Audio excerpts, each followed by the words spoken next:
বিশ্বনবী সাল্লাল্লাহু আলাইহি ওয়াসাল্লাম বলেন, সূরা আনকাবুত যখন নাজিল হয় প্রত্যেকটা মুমিনের দিলে আল্লাহ তাআলা রহম ঢুকিয়ে দিয়েছে। জোরে বলেন আল্লাহু আকবার।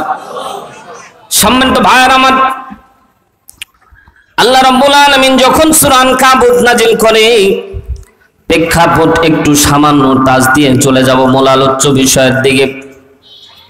গভীর মনোযোগ দেন মুসলমান।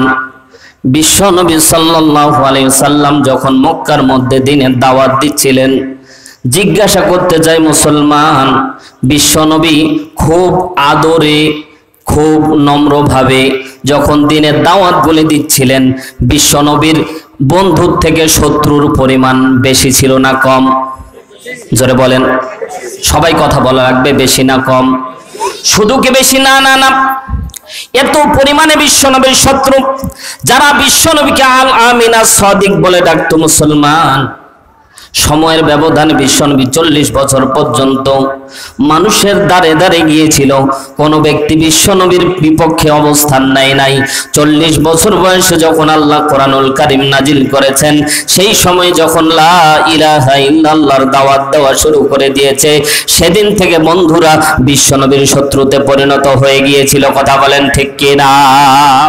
মুসলমান বাস্তবতার আলোকে তাকায় দেখেন, গোটা বিশ্বের মধ্যে সবচেয়ে মুসলমান নির্যাতিত কম না বেশি? আসতে বলবেন না, কম না বেশি? সবচেয়ে নির্যাতিত মুসলমান। কারণ মুসলমানের তো অনেক দোষ, তাই না? দোষ না? দোষ আছে না? বিনা অপরাধে বিশ্বনবী যেমন দোষী ছিলেন, আজকে বাংলার জমিন নয়, গোটা বিশ্বের মুসলমানরা ওই একই কারণে নির্যাতিত। কথা বলেন ঠিক কিনা? বিশ্বনবী হাতিমে কাবার ভিতরে বসে আছেন, আল্লাহর নবীর সাহাবীরা বিশ্বনবীর সামনে চলে আসতেছেন। আসার পরে ডাক দিয়ে বলছেন, ইয়া রাসূলুল্লাহ, ইয়া হাবিবাল্লাহ, ওগো নবীজি, আল্লাহ রাব্বুল আলামিন কি আমাদের দেখতে পায় না? আল্লাহ কি আমাদের দেখতে পায় না? বিশ্বনবী সাহাবীদের দিকে তাকালেন, বিশ্বনবী সাহাবীদের দিকে তাকাচ্ছেন। তাফসিরে কাবির প্রমাণ করে, তাফসিরে মারিফুল কোরআন প্রমাণ করে, বিশ্বনবীর চেহারা এত সুন্দর চেহারা, এই দুইটা লতি, কানের লতি বিশ্বনবীর লাল বর্ণ ধারণ করেছে। সাহাবা একরাম তাকায় দেখতেছেন বিশ্বনবীর সুন্দর চেহারাটা লাল বর্ণ ধারণ করে নিয়েছে। আল্লাহর নবী সাল্লাল্লাহু আলাইহি ওয়াসাল্লাম মাথাটা উঁচু করে দিয়ে সাহাবীদের ডাক দিয়ে বলছেন, সাহাবীরা শুনে রাখো, শুনে রাখো, কত নির্যাতন তোমরা সহ্য করেছো। ইতিপূর্বে পয়গম্বরদের তোমরা তাকায় দেখো, নবীরা পর্যন্ত দ্বীনের জন্য জীবন দিয়ে দিয়েছে। কথা বলেন ঠিক কিনা? বিশ্বনবী 2 থেকে 3টা উদাহরণ টানলেন, তাফসীরের ভিতরে বর্ণিত হয়েছে। বিশ্বনবী শুধুমাত্র বললেন, সাহাবীরা শুনে রাখো, শুধুমাত্র দ্বীনের কাজ করার জন্য, শুধুমাত্র দ্বীনের কথা বলার জন্য, শুধুমাত্র দ্বীনের পক্ষে থাকার জন্য অন্যান্য নবীর উম্মত তো দূরের কথা, নবীদেরকে পর্যন্ত দ্বিখণ্ডিত করে দেওয়া হয়েছে। বিশ্বনবী সাল্লাল্লাহু আলাইহি ওয়াসাল্লাম সাহাবা একরামকে ডাকতে বলছেন, সাহাবীরা শুনে রাখো, অন্যান্য নবীর উম্মতেরা শুধুমাত্র দ্বীনের কথা বলার কারণে সরাসরি তাদেরকে আগুনের মধ্যে নিক্ষেপ করে, তাদেরকে আগুনের মধ্যে নিক্ষেপ করে, তাদেরকে আগুনের মধ্যে ফেলে জিন্দা তাদেরকে জ্বালিয়ে জ্বালিয়ে দেওয়া হতো। এমন নির্যাতনের শিকার তো তোমরা হও নাই, তারপরেও এত অধৈর্য হয়ে গেছো। মুসলমান কেন কথাগুলি নিয়ে আসলাম? বর্তমান সময়ের দিকে তাকায় দেখেন, অনেক মুসলমান মনে করি এত নির্যাতন হচ্ছে, আল্লাহ কি দেখে না? কথা বলেন না কেন? একই কথা আমরা বলতেছি, আল্লাহ কি দেখে না? ও মুসলমান, 1500 বছর পূর্বে সাহাবা একরাম বলেছিলেন, আল্লাহ কি দেখে না? অবশ্যই বলেন দেখি, আল্লাহ কি আমাদের দেখতেছে না? আরো জোরে বলেন না কেন? আল্লাহ বলেন, হুয়াল হাইয়্যু লা ইলাহা ইল্লা হুয়া ফাদউহু মুখলিসিনা লাহুদ্দিন আলহামদুলিল্লাহি রাব্বিল আলামিন।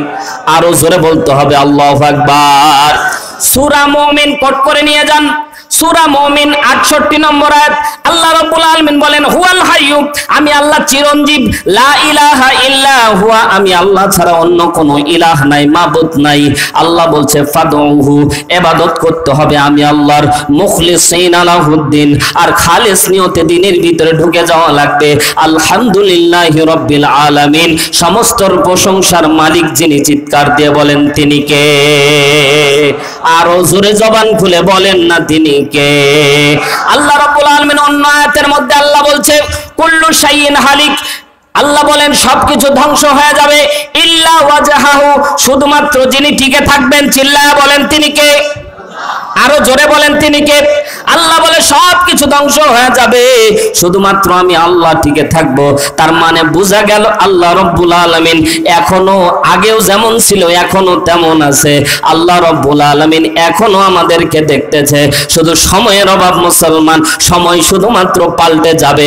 মুসলমানদের কালেমার পতাকা পটপট করে উড়বে, বাতিল পালাতে বাধ্য। কথা বলেন ঠিক কিনা? মক্কার ভিতরে বিশ্বনবী সাল্লাল্লাহু আলাইহি ওয়াসাল্লাম সাহাবায়ে কেরামকে ডাকতে বলে, সাহাবীরা কত নির্যাতন সহ্য করেছো, কত নির্যাতন সহ্য করেছো, আজকে আপনাদেরও বলি মুসলমান, কত নির্যাতন সহ্য করেছেন। আল্লাহর কসম করে বলি, আল্লাহর কসম করে বলি, কাফারা দেওয়া লাগবে না। যার নির্যাতনের পরিমাণ যত, তার ঈমান আল্লাহর কাছে তত বেশি দামি। জোরে বলেন না কেন? যার ঈমানের পরীক্ষা যার যত বেশি, তার ঈমান, তার দাম, তার কদর আমার আল্লাহর কাছে অন্য 10 জন মুমিনের থেকে 1000 গুণে বেশি। কথা বলেন না কেন ভাই? এজন্য তো এত নির্যাতন সহ্য করার পরেও যারা টিকে থাকে, আমার আল্লাহ রাব্বুল আলামিন বলেন, বান্দা আমি আল্লাহ তোমারে দেখতেছি, দেখতেছি। বান্দা দুনিয়ার জীবন ক্ষণস্থায়ী, পরকালীন জান্নাত তোমার জন্য হাত ছানি দিয়ে দিয়ে ডাকবে। জোরে বলেন সুবহানাল্লাহ। বিশ্বনবী সাহাবীদের দিকে তাকাচ্ছেন, ডাকতে বলছে, হ্যাঁ সাহাবীরা শুনে রাখো, এই যে তোমাদের উপর নির্যাতন চলতেছে, এটা শুধুমাত্র আল্লাহর একটা পরীক্ষা ছাড়া আর কিছুই না। সাথে সাথে আমার আল্লাহ রাব্বুল আলামিন সূরা আনকাবুত নাজিল করে দিলেন। জোরে বলেন আল্লাহু আকবার। বিশ্বনবী আর কথা বললেন না, বিশ্বনবী আয়াত তেলাওয়াত করলেন, আলিফ লাম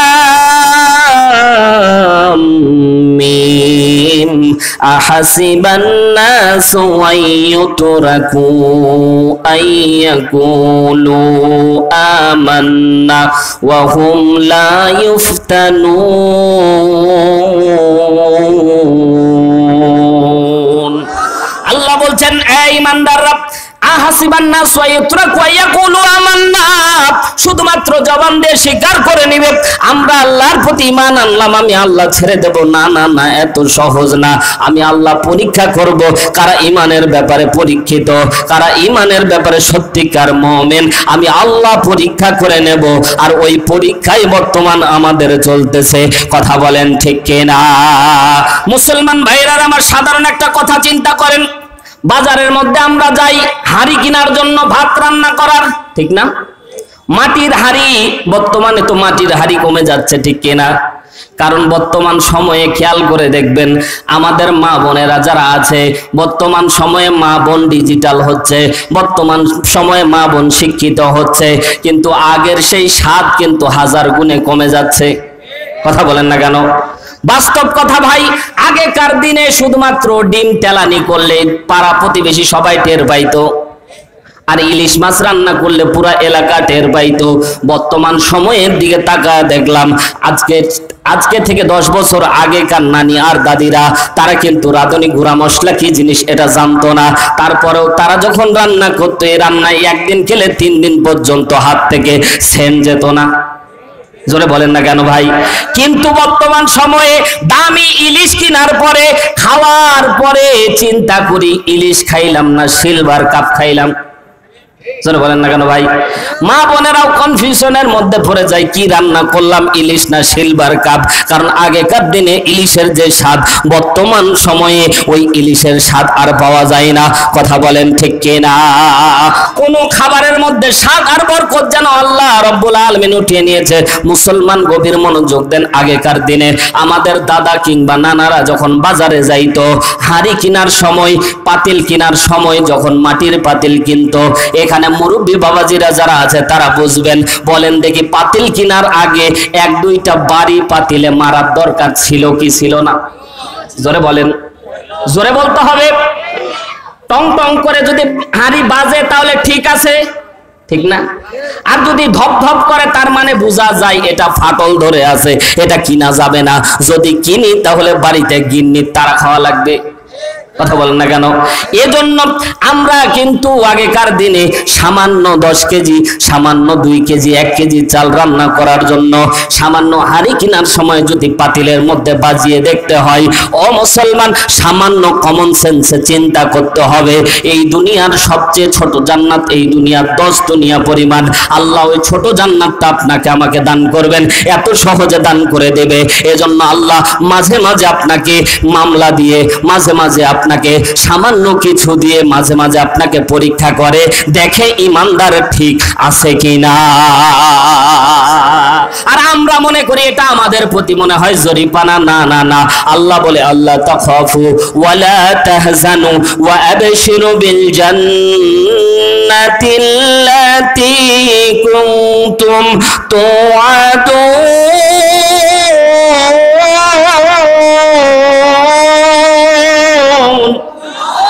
আল্লাহ বলছে আল্লাহ তাখাফু ওয়ালা তাহজানু ওয়া আবশিরু বিল জান্নাতিল্লাতী কুনতুম তুআদুন।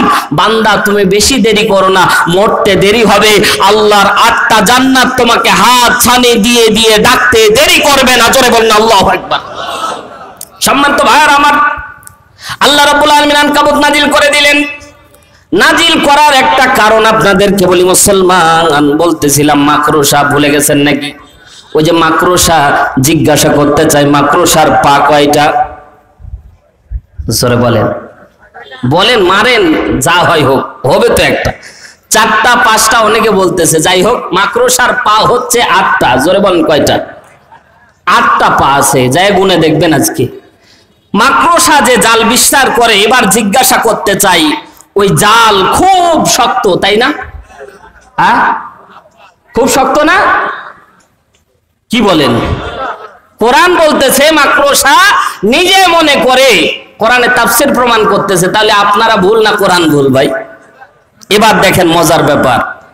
মাকড়সা যখন জাল বিস্তার করে, সে চিন্তা করে দুনিয়ার মধ্যে মনে হয় আমার মতো শক্তিশালী জাল এই পৃথিবীতে আর কেউ বিস্তার করে না। কিন্তু বাস্তবিক পক্ষে আঙ্গুল দিয়ে নাড়া দিলে মাকড়সার জাল ছিঁড়ে যায়। কথা বলেন ঠিক কিনা? আরো জোরে বলতে হবে, ঠিক কিনা? মুসলমান, তাগুতি শক্তি যত মাথা চারা দিয়ে উঠুক, আল্লাহর কসম করে বলি, মুমিন যদি জাগে আর যদি আঙ্গুলটা ঘোরায় দেয়, আল্লাহর কসম করে বলি বাতিল পালাতে বাধ্য। কথা বলেন ঠিক কিনা? এতটুক শক্তি আল্লাহ তাআলা এর সাথে মিল করে আল্লাহ বলছে, মুমিনেরা চিন্তা করার দরকার নাই, বাতিলের শক্তি কিন্তু বেশি না, শুধু আঙ্গুলটা নাড়াবা, আমি আল্লাহ তাআলা তোমাকে বিজয় দান করে দেব। আল্লাহ রাব্বুল আলামিন বলেন মাসালুল আনকাবুত, এজন্য আল্লাহ তাআলা মিসালটা দিয়েছেন। আনকাবুত নিজেকে মনে করে অনেক শক্তিশালী, বাতিল শক্তি মনে করে আমরাই অনেক শক্তিশালী। আমার আল্লাহ বলছেন না না না, বরঞ্চ আমি আল্লাহর শক্তি সবচেয়ে বেশি। জোরে বলেন আল্লাহু আকবার। সেই আনকাবুত থেকে আমরা কিছু কথা শুনবো ইনশাআল্লাহ। আনকাবুতের 45 নম্বর আয়াতের কিছু অংশ আপনাদের খেদমতে তেলাওয়াত করেছি। এই আয়াতের উপরে বাস্তবিক কিছু আমলের কথা বলবো। এতই ইম্পর্টেন্ট আয়াত, আমি বললে আপনারা বুঝতে পারবেন। আল্লাহ রাব্বুল আলামিন কোরআনের মধ্যে সূরা আনকাবুত যখন নাজিল করলেন, সূরা আনকাবুতের 45 নম্বর আয়াতে আল্লাহ রাব্বুল আলামিন শুরুতে ডাক দিয়ে বলছেন, উতলু মা উহিয়া ইলাইকা মিনাল কিতাব। জিজ্ঞাসা করতে চাই মুসলমানদের জান্নাতে যাওয়ার পাথেও যেটা, সেটার নাম কি? আরো জোরে বলেন, আরো জোরে বলেন। আপনারা আওয়াজ দিচ্ছেন না, পিছনের মা বোনদেরকে বললে তার থেকে বেশি আওয়াজ দিবে ভাই। কারণ বর্তমান সময়ে মা বোনদের আওয়াজ সবচেয়ে বেশি। কথা বলেন ঠিক কিনা? আপনার আওয়াজ দিতে ভুলে যাচ্ছেন বলেই তো তার আওয়াজ দিচ্ছে। কথা বলেন ঠিক কিনা? এটাও ঠিক। যাবেন কোন তালে? যাক, আল্লাহ রাব্বুল আলামিন বলছেন যে আমি আল্লাহ তাআলা তোমাদের জন্য একটি ঐশী গ্রন্থ দান করেছি, যে গ্রন্থ তোমাকে জান্নাত পর্যন্ত পৌঁছায় দিবে। জান্নাতে যাওয়ার পথ এবং মত যেটার মধ্যে দান করেছে। এবার চিৎকার দিয়ে বলেন তার নাম কি? আরো জোরে বলেন তার নাম কি? আল্লাহ রাব্বুল আলামিন বলেন লিতুখরিজান নাসা মিনাল যুলুমাতি ইলান নূর। আরো জোরে বলেন আল্লাহু আকবার। দুই হাত আকাশের দিকে উঁচু করে বলেন না আল্লাহু আকবার। আল্লাহ বলছে লিতুখরিজান নাসা মিনাল যুলুমাতি ইলান নূর, অন্ধকার থেকে আলোর পথে আনার জন্য আমি আল্লাহ তাআলা এই কোরআন তোমাদের জন্য নাজিল করেছি। চিৎকার দিয়ে বলেন আল্লাহু আকবার। কিন্তু দুঃখ আর পরিতাপের বিষয়, যে জিনিস আপনাকে আমাকে জান্নাত পর্যন্ত নিয়ে যাবে আমরা সেই জিনিসটাই পড়তে জানি না। কথা বলেন না কেন ভাই? ওই জিনিসটাই এখন মুরব্বী চাচাকে যদি জিজ্ঞাসা করি, এখানে বসেন, চেয়ার খালি, আপনি নিচে বসতেছেন, উপরে আসেন। মুরব্বী চাচাকে যদি জিজ্ঞাসা করি চাচা কোরআন জানেন? বাবু ওইটাই জানি না। কথা বলেন, বাবু ওইটাই জানি না। বাবু কি সবই জানি কিন্তু ওইটাই জানি না। আমরা বর্তমান সময়ে খেয়াল করে দেখেছি মসজিদের মধ্যেও আমরা 80% মুসল্লি আমরা কোরআন পড়তে জানি না। বর্তমান সময়ে উদ্যোগ নিয়ে নিয়ে যাই হোক শিখানো হচ্ছে, তো এটা শিখা আপনার জন্য ফরজ। কি এটা? কি এটা? ফরজ। অন্তত শুদ্ধ করে অন্তত কোরআন পড়তে হবে, না হলে আপনার নামাজ হবে না। আমরা নামাজের মধ্যে যদি লাহনে জলি পড়ি তাহলে নামাজ কবুল হবে না। সম্মানিত হাজিরিন, এবার মজার ব্যাপার দেখেন, আল্লাহ রাব্বুল আলামিন বললেন উতলু মা উহিয়া ইলাইকা মিনাল কিতাব। হাবিব, আপনার উপর যে গ্রন্থ আমি আল্লাহ নাজিল করেছি এটা আপনি তেলাওয়াত করেন। জোরে বলেন আল্লাহু আকবার। এটা কি শুধু রাসূল তেলাওয়াত করবে আর আমরা তেলাওয়াত করব না? জোরে বলেন। সবাই আমরা তেলাওয়াত করব ইনশাআল্লাহ। সম্মানিত হাজিরিন, আল্লাহ রাব্বুল আলামিন সূরা আনকাবুতের 45 নম্বর আয়াত, আল্লাহ রাব্বুল আলামিন এই আয়াতের মধ্যে দুইটা কর্মসূচি মুসলমানদেরকে দান করতেছে। চিৎকার দিয়ে বলেন কয়টা? আরো জোরে। দুইটা কর্মসূচি। এক নাম্বার উতলু মা উহিয়া ইলাইকা মিনাল কিতাব। হাবিব, আপনাকে যে কিতাব আমি আল্লাহ দান করেছি এখান থেকে আপনি তেলাওয়াত করবেন। তার মানে এক নাম্বার কর্মসূচি হচ্ছে প্রত্যেক মুসলমানকে কোরআন পড়াই লাগবে। কথা বলেন ঠিক কিনা? যারা পড়তে পারি তারা বুঝে বুঝে তেলাওয়াত করব ইনশাআল্লাহ। কারণ কোরআনের মধ্যে আল্লাহ কি লিখেছে এটা যদি জানতে পারি তাহলে আমাদের ঈমান আরো বেড়ে যাবে। সুবহানাল্লাহ বলে। সম্মানিত ভাইয়ের আমার, তাফসীর ইবনে কাসিরের বর্ণিত বিশ্ব নবী সাল্লাল্লাহু আলাইহি ওয়াসাল্লাম বলেন, আমরা তেলাওয়াত করলাম কোরআন থেকে। ও কোরআন, তোমাকে তেলাওয়াত করলে তুমি কি কর্মসূচি দাও? কোরআনুল কারীম 2 নাম্বার কর্মসূচি দিচ্ছে ওয়া আকিমিস সালাহ। জোরে বলেন আল্লাহু আকবার। আরো জোরে বলেন আল্লাহু আকবার। 2 নাম্বার কর্মসূচি ওয়াকিমিস সালাহ, সমাজের ভিতরে নামাজ কায়েম করা লাগবে। জোরে বলেন আল্লাহু আকবার। আরো জোরে বলেন আল্লাহু আকবার। নামাজ পড়ার কথা বলেনি, আল্লাহ নামাজ কায়েমের ব্যাপারে কথা বলেছে। কথা বলেন ঠিক কিনা? আকিমিস সালাহ, হাবিব উম্মতকে জানায়া দেন নামাজ কায়েম করা লাগবে। কারণ সমাজের ভিতরে যদি নামাজ কায়েম হয়, তাহলে যদি আমরা আল্লাহকে প্রশ্ন করি আল্লাহ সমাজের ভিতরে যদি নামাজ কায়েম হয় তাহলে উপকারিতা কি, সাথে সাথে আমার আল্লাহ রাব্বুল আলামিন উপকারিতা এই আয়াতের মধ্যেই দান করতেছে। জোরে বলেন আল্লাহু আকবার। আল্লাহ তাআলা বলছে ইন্নাস সালাতা তানহা আনিল ফাহশাই ওয়াল মুনকার। চিৎকার দিয়ে বলেন আল্লাহু আকবার। আরো জোরে বলেন আল্লাহু আকবার। আল্লাহ রাব্বুল আলামিন 2 নাম্বার কর্মসূচির মধ্যে আল্লাহ 2 নাম্বার কর্মসূচির পুরস্কার দান করছে। ইন্না, অবশ্যই আল্লাহ বলে ইন্না সালাতা, নিশ্চয় নামাজ, তানহা, বিরত রাখে, আনিল ফাহশাই ওয়াল মুনকার, দুনিয়ার যাবতীয় অন্যায় কাজ থেকে এই নামাজ তোমাকে বিরত রাখবে।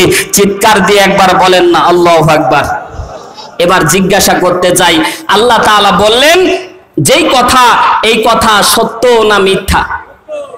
জোরে বলেন। সন্দেহ আছে? কার কার সন্দেহ আছে একটু হাতটা জাগান তো। সন্দেহ আছে? লা শাক্কা ফি। এবার জিজ্ঞাসা করতে চাই মুসলমান, আল্লাহ বললেন নিশ্চয় নামাজি ব্যক্তিকে আনিল ফাহশাই ওয়াল মুনকার, দুনিয়ার সব পাপ কাজ থেকে বিরত রাখবে। এবার আপনার কাছে আমার সরল মনে একটা প্রশ্ন ছুড়ে দিতে চাই, সেটা হলো এই, নামাজ পড়ে এমন ব্যক্তি কি অন্যায় কাজ করে না? জোরে বলেন।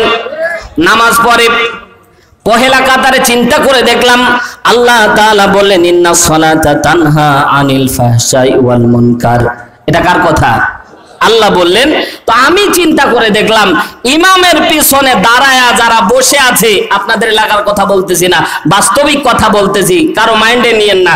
ইমামের পিছনে দাঁড়িয়ে যে 10 জন ব্যক্তি সামনে বসে আছে, সুদখোর ঘুষখোর আছে না নাই? জোরে বলেন না কেন? যারা কোটি টাকার সম্পদশালী তারা কিন্তু পিছনে দাঁড়িয়ে নামাজ আদায় করে। জোরে বলেন, করে। তারা আবার ঠেলে ঠুলে সামনের কাতারে যায়, কথা কোন ঠিক কিনা? ইমামের পিছনে যে ব্যক্তি, সে ব্যক্তি সুদ খায়, ঠিক না বে ঠিক? ঘুষ খায়, জোরে বলেন না কেন? অন্যের সম্পদ নষ্ট করে, জেনা করে, অন্যায় করে, অপরাধ করে, জুলুম করে, কথা বলেন ঠিক কিনা? তো আল্লাহ বলছে নিশ্চয় নামাজি ব্যক্তিকে যাবতীয় অন্যায় কাজ থেকে বিরত রাখবে। তাহলে নামাজও পড়লো, সুদও খেলো, নামাজও পড়লো, ঘুষও খেলো, নামাজও পড়লো, অন্যায় কাজও করলো, নামাজও পড়লো, মা বোনেরা বেপরদায়ও ঘুরলো, তাহলে এটা সম্ভব হলো কেমনে? কথা বলেন ঠিক কিনা? তাহলে বিপদে পড়লাম আমরা এখন। হুজুর আলোচনা কেমনে কি ঘুরাচ্ছেন, ঠিক না? এবার আমি আপনাদেরকে খোলাসা করে দিই। আমি এই আয়াত নিয়ে প্রায় 14টা তাফসির ইসলামী বিশ্ববিদ্যালয়ে, আপনারা নাম শুনেছেন, যদি আল্লাহ কোনোদিন আপনাদেরকে নিয়ে যায় দেখবেন। এই বিশ্ববিদ্যালয়ে একটা লাইব্রেরি আছে, এই লাইব্রেরিতে 28 প্রকার তাফসির আছে। তার মধ্যে 14টা তাফসির আমার দেখার সুযোগ হয়েছে। 14টা তাফসির রিসার্চ করে এই আয়াতের উপর আমি যে তথ্য নিয়ে এসেছি, কেন আল্লাহ বলল এক আর আমাদের হচ্ছে আরেক, এটা শোনার দরকার আছে না নাই? আরো জোরে বলেন আছে না নাই? মুসলমান গভীর মনোযোগ দেন। আমি চিন্তা করে দেখলাম আল্লাহ যে কথা বলতেছে মুসলমান, সেটা মিথ্যা হতে পারে না। তার মানে আল্লাহ বলল ওটাই হবে, ওটাই হচ্ছে, কিন্তু আমরা করতেছি উল্টো। কথা বলেন ঠিক কিনা? ইন্নাস সালাতা তানহা আনিল ফাহশাই ওয়াল মুনকার। আল্লাহ বলছেন নিশ্চয় নামাজি ব্যক্তিকে যাবতীয় অন্যায় কাজ থেকে বিরত রাখবে। কিন্তু খেয়াল করে দেখলাম নামাজও পড়ে, অন্যায় কাজ করে। বর্তমান সময়ে এরকম মুসল্লি অল্প না বেশি? কথা বলেন ঠিক কিনা? কি কারণে আমাদের নামাজগুলি যাবতীয় অন্যায় কাজ থেকে বিরত রাখতে পারে না? আমি অনেকগুলো কারণ আমি আইডেন্টিফাই করে মৌলিক 3টা কারণ নিয়ে এসেছি। জোরে বলেন কয়টা? আরো জোরে বলেন। 3টা কারণ আজকে আপনাদের সামনে বলে দিব। এই 3টা কারণের জন্য আজকে আমাদের নামাজগুলি কবুল হচ্ছে না। 1 নাম্বার কারণ, আমি কোরআন এবং হাদিস থেকে কথা বলতেছি ভাই, গাঁজাখুরি কোনো গল্প বলবো না। খেয়াল করে শোনেন মুসলমান, আজকে মুহররম মাস। অনেকে বলতেছেন হুজুর ইমাম হাসান হুসাইনের কাহিনী কি বলবেন না? সেটা বলবো, কিন্তু ভাই তার থেকেও বেশি ইম্পর্টেন্ট এটা। কথা বলেন ঠিক কিনা? কারণ নামাজ পড়তেছি আমরা জান্নাতে যাওয়ার জন্য, ঠিক না? কিন্তু নামাজ যদি আমাদের জাহান্নামে যাওয়ার পথেও হয়ে যায়, তাহলে নামাজ পড়ে সারা জীবন কষ্ট করে, এত কষ্ট করে নামাজ পড়ে তো লাভ হচ্ছে না। এজন্য আগে এটার দরকার। কথা বলেন ঠিক কিনা? সম্মানিত ভাইয়ার আমার, গভীর মনোযোগ দেন। আল্লাহ রাব্বুল আলামিন বলছেন হাবিব উম্মতকে জানা দেন ইন্নাস সালাতা তানহা আনিল ফাহশাই ওয়াল মুনকার। নিশ্চয় নামাজ দুনিয়াবি কাজ থেকে, নামাজ যাবতীয় অন্যায় কাজ থেকে বিরত রাখবে। আল্লাহর কসম করে বলি, আল্লাহর কসম করে বলি, 3টা কারণ আমি মৌলিকভাবে বের করলাম। সব অনেক কারণ থাকতে পারে, আপনাদের 1 নাম্বার কারণ বললাম, অপবিত্র অবস্থায় আমরা নামাজ আদায় করি। 1 নাম্বার পয়েন্ট কি? 1 নাম্বার পয়েন্ট, অপবিত্র হয়ে থাকি। জোরে বলেন কি হয়ে থাকি? 1 আঙ্গুল আকাশের দিকে উঁচু করেন আর আজকে মুখস্থি করে নিয়ে যান। 1 নাম্বারে কি থাকি? জোরে বলেন, কষ্ট লাগতেছে ভাই, একটু আঙ্গুলটা উঁচু করেন। 1 নাম্বার কি থাকি? অপবিত্র থাকি। 2 নাম্বার, রাসূলের সুন্নাত তরিকা অনুযায়ী নামাজ আদায় করি না।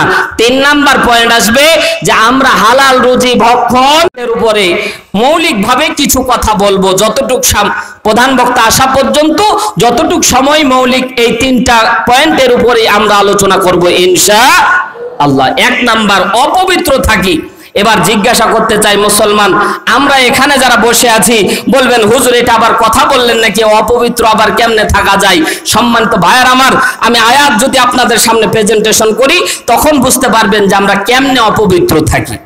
এখানে জিজ্ঞাসা করতে চাই, আল্লাহ রাব্বুল আলামিন আপনাকে আমাকে শারীরিক একটি রোগ দান করেছে, সেটা হচ্ছে, এটা রোগ না, শারীরিক একটা আমাদেরকে প্রাকৃতিক একটা জিনিস দান করেছে। প্রত্যেক বালেগ ব্যক্তি বালেগ হওয়ার পরে, মেয়ে বালেগা হওয়ার পরে প্রত্যেকের জন্য গোসল ফরজ হয়। জোরে বলেন ঠিক না? জোরে বলতে হবে ঠিক না? প্রত্যেকের গোসল ফরজ হয়। আল্লাহ তাআলা গোসল ফরজ কেমনে আদায় করতে হয় এটা বিশ্বনবীর দ্বারা শিখিয়ে দিয়েছেন। জোরে বলেন আল্লাহু আকবার। সূরা মাইদা 6 নম্বর আয়াত। জোরে বলেন কয় নাম্বার? 6 নম্বর আয়াত। সূরা মাইদা 6 নম্বর আয়াতে আল্লাহ সুবহানাহু ওয়া তাআলা স্পষ্ট ভাবে বলছেন, ইয়া আইয়ুহাল্লাযীনা আমানু ইযা কুমতুম ইলাস সালাতি ফাগসিলু উজুহাকুম। জোরে বলেন আল্লাহু আকবার। ওযুর ফরজ কয়টি? জোরে বলেন, আরো জোরে, আরো জোরে। ওযুর ফরজ কয়টি? বলবেন হুজুর এত বড় মাহফিল দিয়ে আজকে ওযুর ফরজ শিখাচ্ছেন, গোসলের ফরজ শিখাচ্ছেন। এবার খেয়াল করে দেখেন, ওযুর ফরজ আল্লাহ তাআলা নিজে নির্ধারিত করে দিচ্ছে। জোরে বলেন আল্লাহু আকবার। ওযুর ফরজ কয়টি? 4টি। আল্লাহ তাআলা সূরা মাইদার 6 নম্বর আয়াতে আল্লাহ তাআলা স্পষ্ট করে বলে দিচ্ছেন, যখন তোমরা নামাজের যখন ওয়াক্ত হয়ে যাবে, সময় হয়ে যাবে, হে ঈমানদারগণ তোমরা উজুহাকুম তোমাদের মুখমণ্ডল তোমরা ধৌত করো, ফাগসিলু উজুহাকুম তোমাদের মুখমণ্ডল ধৌত করো, ওয়া আইদিয়াকুম ইলা মারাফিকি তোমাদের কুনুই পর্যন্ত হাত ধৌত করো। আল্লাহ তাআলা বলছে ওয়ামসাহু বিরুসিকুম তোমাদের মাথা মাসে করো, ওয়া আরজুলাকুম ইলাল কাবাইনি আল্লাহ তাআলা বলছে গোড়ালি পর্যন্ত পা ধৌত করো। জোরে বলেন আল্লাহু আকবার। এ পর্যন্ত কোনো সমস্যা নেই। অজুবিহীন যদি কেউ নামাজ আদায় করে, অজুবিহীন ইচ্ছাকৃত কেউ যদি নামাজ আদায় করে, সে কাফের হয়ে যাবে, ঈমান হারা হয়ে যাবে। সম্মানিত হাজিরিন, এজন্য অজু অত্যন্ত গুরুত্বপূর্ণ বিষয়। এই 4 অঙ্গ যে কোনো একটা অঙ্গ যদি একটু শুকনা থাকে, বলেন অজু কি হবে? জোরে বলেন, অজু হবে? বরঞ্চ অজু হবে না। এজন্য খুব গুরুত্ব সহকারে অজু করা লাগবে। সম্মানিত ভাইয়ার আমার, এখানে একটি মাসআলা আপনাদেরকে দেই। আমাদের এটা ঘটে এবং আমার সাথে ঘটেছিল বলে আপনাদেরকে যদি অনুমতি দেন তাহলে বলবো। বলেন বলবো? বলবো। সম্মানিত হাজিরিন, আমি পাবনায় মাহফিলের মধ্যে গেলাম। যাওয়ার পরে আমি প্রথম কাতারে দাঁড়িয়েছি। এমন তো অবস্থায় আমার ওযু নষ্ট হয়েছে, এটা স্বাভাবিক কথা, বলেন ঠিক কিনা? এখন ওযু নষ্ট হয়েছে, 1 রাকাত নামাজ পার হয়ে আমার হাদিসের নিয়ম অনুযায়ী আমল করতে হবে। এই খেয়াল করেন, আজকে অন্তত একটা জিনিস শিক্ষা নিয়ে যান। আমরা অনেক ব্যক্তি ওযু নষ্ট হয়ে যাওয়ার পরে আমরা কিন্তু আর লজ্জার ভয়ে আমরা কিন্তু আর পেছন দিকে আসি না, ওযু করি না, ওভাবেই নামাজ আদায় করি। জোরে বলতে হবে ঠিক না? ওভাবেই নামাজ আদায় করি। কিন্তু হাদিস কিন্তু অত্যন্ত কঠোর। হাদিস কিন্তু বিশ্বনবী সাল্লাল্লাহু আলাইহি সাল্লাম বলেন, আব্দুল্লাহ ইবনে আব্বাস রাদিয়াল্লাহু তাআলা আনহু বর্ণনা করেন, কেউ যদি ইচ্ছাকৃত ওযু ছুটে যাওয়ার পরেও ইচ্ছাকৃতভাবে নামাজ আদায় করে, আল্লাহর নবী সাল্লাল্লাহু আলাইহি সাল্লাম বলেছেন তার ঈমান নষ্ট হয়ে যাবে, ঈমান হারা হয়ে যাবে। সাধারণভাবে নিলে হবে না। ওযু নষ্ট হয়ে গেছে, আমার ওযু নষ্ট হয়ে গেছে, এমন তো অবস্থায় আমি চিন্তা করলাম যে পিছনে ব্যাক হতেই হবে, কারণ এই অবস্থায় আর নামাজ আদায় করা যাবে না। আমি পিছনে ব্যাক হলাম, কিন্তু বিপদ হলো পিছনে যে মুসল্লি মুরব্বীরা ছিল এরা মনে করতে হুজুর মনে হয় পালাচ্ছে, এরা 2 জন মিলে একটু ফাঁক ছিল, ওইটুক ধরে নিছে। আমি এদিকে যাই, মুরব্বী এদিকে যাই, আমি ওইদিকে যাই, মুরব্বী এদিকে যাই, আমারে যাইতে দিচ্ছে না। ওইভাবেই বসে থাকলাম আর গেলাম না। আমি চিন্তা করলাম আর দোয়া করতেছি, আল্লাহ ইমাম সাহেব যদি মাসআলা না জানে আজকে নির্ঘাত মায়ের আছে।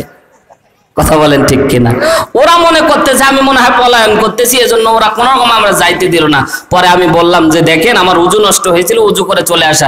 এখানে একটা মাসআলা আপনাদেরকে দেই, যদি আপনি 1 রাকাত নামাজে আপনার যদি ওযু নষ্ট হয়ে যায়, পিছন থেকে আপনি ওযু করে আবার চলে আসবেন, যদি কারোর সাথে কথা না বলেন, ওই 1 রাকাত নামাজ আপনার থাকবে, বাকি 3 রাকাত আদায় করে নেবেন। আরো জোরে বলেন আল্লাহু আকবার। আর যদি কথা বলেন কারো সাথে আবার পুনরায় 4 রাকাত বা 2 রাকাত যেটা ছেড়ে যাবেন সেটাই আদায় করতে হবে। আল্লাহ আমল করার তৌফিক দান করুন, বলেন আমিন। অনেকে আমরা উজু ওই অবস্থায় নামাজ আদায় করি, কিন্তু ওই অবস্থায় যদি নামাজ আদায় করেন তাহলে বিপদ কম না বেশি? সম্মানিত ভাইয়ার আমার গভীর মনোযোগ দেন। বিশ্বনবী সাল্লাল্লাহু আলাইহি ওয়াসাল্লাম বলেন, এই আয়াতের ভিতরে লম্বা সময় চিঠি চলে আসছে, খুব অল্প সময়ের ভিতরে ছেড়ে দেওয়া লাগবে, এই জন্য আশেপাশে যাওয়া যাবে না। মুসলমান, একটা পয়েন্ট আপনাদেরকে শেখানোর চেষ্টা করি। বিশ্বনবী সাল্লাল্লাহু আলাইহি ওয়াসাল্লাম আলোচ্য আয়াত, লম্বা আয়াত, আল্লাহ রাব্বুল আলামিন শেষ অংশে বলছে, তোমরা যখন স্ত্রী সহবাস করে আসবা, তোমাদের উপর যখন গোসল ফরজ হবে, তোমরা গোসল আদায় করে নিবা। চিৎকার দিয়ে বলেন আল্লাহু আকবার। এই বিধান দিয়েছেন কে? আরো জোরে বলেন। ও মুসলমান, আজকে আমি খেয়াল করে দেখলাম বিশ্বনবী সাল্লাল্লাহু আলাইহি ওয়াসাল্লাম বলেন, বিশ্বনবী যখন আম্মাজান আয়েশা সিদ্দিকা রাদিয়াল্লাহু তাআলা আনহার সাথে প্রথম সহবাস করে বিশ্বনবী যখন হুজরা খানার মধ্যে গোসল গাম্মাম খানার মধ্যে গোসল করতে যখন ঢুকলেন, বুখারীর হাদিস প্রমাণ করে বিশ্বনবী ডাক দিয়ে বলছেন, এ আয়েশা, তোমার আজকে গোসল ফরজের যে তারতিব তোমাকে আমি শিক্ষা দান করব, কোনো লজ্জা শরম করবা না, আমার উম্মতের জন্য হুবহু এইভাবেই তুমি শিক্ষাটা দান করে দিবা। জোরে বলেন আল্লাহু আকবার। এখন গ্যারান্টি দিয়ে বলতে চাই, আমরা যারা এখানে বসে আছি, বুখারীর সেই হাদিস প্রমাণ করে, আর আমরা যদি ওইভাবে আদায় করি তাহলে আমাদের ফরজ গোসল আদায় হবে। আর যদি আমরা আদায় করতে না পারি, আল্লাহর কসম করে বলি, আপনার আমার নামাজ কোশ্চিন কালেও কবুল হবে না। কারণ ফরজ গোসল হওয়ার পরে মসজিদে ঢোকা আপনার জন্য হারাম হয়ে যায়। কথা বলেন ঠিক কিনা? অনেক মুসলমান খেয়াল করে দেখেন, বিশ্বনবী আম্মা জান আয়েশা সিদ্দিকা রাদিয়াল্লাহু তাআলা আনহাকে ডাক দিয়ে বলেন, আয়েশা, আমি তোমাকে যেভাবে গোসল শিক্ষা দেব সেইভাবেই তোমাকে গোসল আদায় করতে হবে। রাসূলের সেই অনুযায়ী, সেই সুন্নাত তরিকা অনুযায়ী যদি আমরা গোসল আদায় না করি, আল্লাহর কসম করে বলি, যতই পদ্ধতি অবলম্বন করে আপনি গোসল করেন না কেন, কোশ্চিন কালেও আপনার গোসল আদায় হবে না। বিশ্বনবী সাল্লাল্লাহু আলাইহি ওয়াসাল্লাম বলেন, গোসল ফরজ হওয়ার পরে কোন ব্যক্তি যদি গোসল আদায় না করে, তাহলে জমিন তার জন্য অভিসম্পাত করতে থাকে, আসমান তার জন্য অভিসম্পাত করতে থাকে, গাছগাছালি তার জন্য অভিসম্পাত করতে থাকে, আসমানের যত ফেরেশতারা আছে সবাই তার জন্য অভিসম্পাত করতে থাকে। এমন তো অবস্থায় তার যদি মৃত্যু হয়, বিশ্বনবী বলেন জাহান্নাম ছাড়া তার কোনো অপশন থাকে না। চিৎকার দিয়ে একবার বলেন না নাউযুবিল্লাহ। তাহলে অন্তত বিশ্বনবীর সুন্নাত তরিকা অনুযায়ী লিল্লাহে তাকবীর, লিল্লাহে তাকবীর। প্রধান বক্তা চলে এসেছে, ইনশাআল্লাহ আলোচনা আর সামনে আগাবে না। আল্লাহ রাব্বুল আলামিন যদি চাহে সামনে ইনশাআল্লাহ